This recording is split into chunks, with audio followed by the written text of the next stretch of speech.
కొన్ని పరిచయాలు మన లైఫ్ని సైలెంట్గా మార్చేస్తాయి. ఆఫీస్లో ఫస్ట్ టైం తనని చూసినప్పుడు అందరికీ దూరంగా ఉండే ఒక సైలెంట్ పర్సన్ లాగా అనిపించాడు.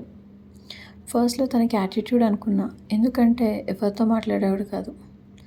ఆఫ్టర్ ఎ ఫ్యూ ఇయర్స్ తను నాకు పరిచయం అయ్యాడు. జస్ట్ హాయ్ అంటే హాయ్, ఎప్పుడు వస్తావు ఏంటి ఇట్లాంటి కన్వర్జేషన్స్తో. దెన్ ఒకసారి నాతో ఇలా అన్నాడు, ఈవెన్ 60 ఇయర్స్ వచ్చినా కూడా నీ ఫ్రెండ్షిప్ని నేను వదులుకోను అని. అది నేను జోవియల్గా తీసుకున్నా, బట్ తను చాలా సీరియస్గా చెప్పాడు. తన వాయిస్ అనేది చాలా బేస్ ఉంటుంది. హార్ట్ఫుల్గా చెప్పాడని అర్థమైంది. ఆ తర్వాత కెరీర్ అయినా లైఫ్ అయినా ప్రతి సిచ్యువేషన్లో సపోర్ట్గా నిలిచాడు. కొంతమంది మనం ఏదైనా షేర్ చేసుకుంటే జస్ట్ మాట్లాడతారు, కానీ కొంతమంది అర్థం చేసుకుంటారు. తను టైప్ 2 అర్థం చేసుకునేవాడు. అండ్ తన యొక్క బిగ్గెస్ట్ టాలెంట్ డాన్స్ బాగా చేస్తాడు, కుకింగ్ చేస్తాడు, వర్క్ చేస్తాడు. కానీ అన్నిటికన్నా బిగ్గెస్ట్ టాలెంట్ ఎదుటి వాళ్ళని పెయిన్ని సైలెంట్గా అర్థం చేసుకోవడం. అందరికీ తను ఒక నార్మల్ పర్సన్, కానీ నా లైఫ్లో నా best chapter. He is my good friend and bestie.